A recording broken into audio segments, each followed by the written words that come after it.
Nakahimanwa, Bicolano, Oragon. Digdikitang unyan sa sentro kanuro istoryahan. Igwa kong bistado, sarong pangaran na puhona. Saldi ko, kahimano ako manini, pero kadaklan sa Indo, dahil siya bistado kan sumoy. Ngunyan, nagngaran siya nagputok, saro na siya sa pinakainit na diskusyon. Kaya itatalata ang una ni istorya. Sisay talaga si Zaldico.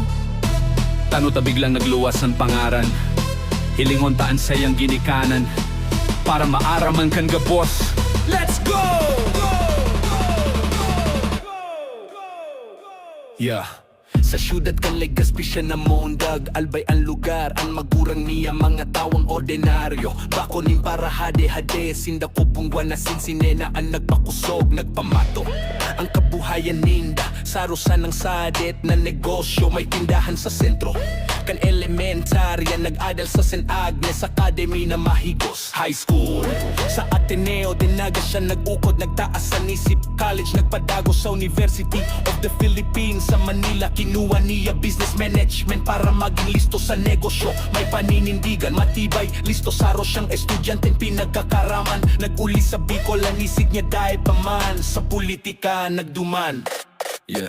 Paglaok sa politika asin pamilya, pero ang dalagan kan panahon siya nagbago, nagibaan hapot. Naglaok sa gobyerno, nagpahiling ning kusog, dahil naghapot, nagpuon bilang kongresista kan First District kan Albay. Duwan Terino nagserbi, nagbisto ang natawo sa saiyang gibo, dahil nakapungaw. Siyempre sa sayang paglakaw may nakabutan, sarong kagayon na babayay. Si Bedion na pangagom niya, dahil ibasar siyang napili, nagkaigwasinda. Apat na aking laki na nagkakaigwanin sa dirindalan, alagad ng sarong akisiting ko siya ang sikat sa social media, sa vlogging ang agihan.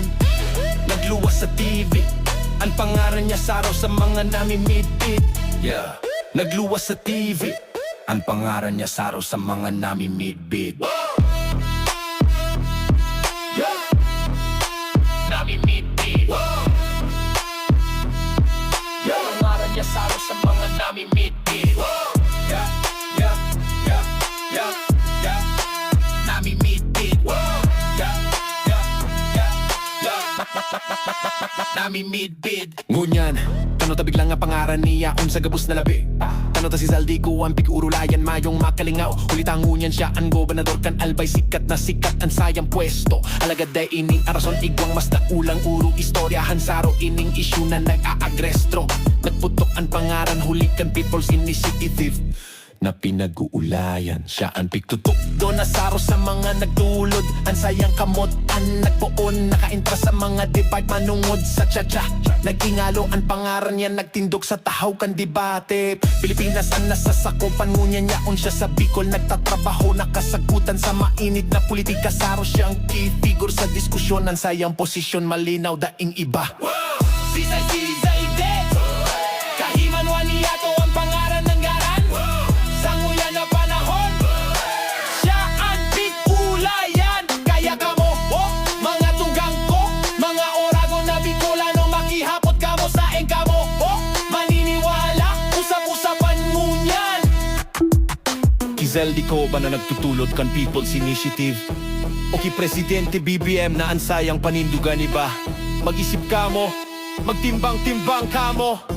Ang desisyon yaon sa Saindo, Bicolano, makatang Bicolano, hustisya ang katotohan.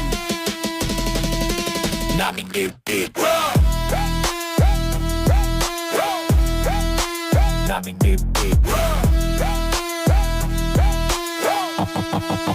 naming dibdib.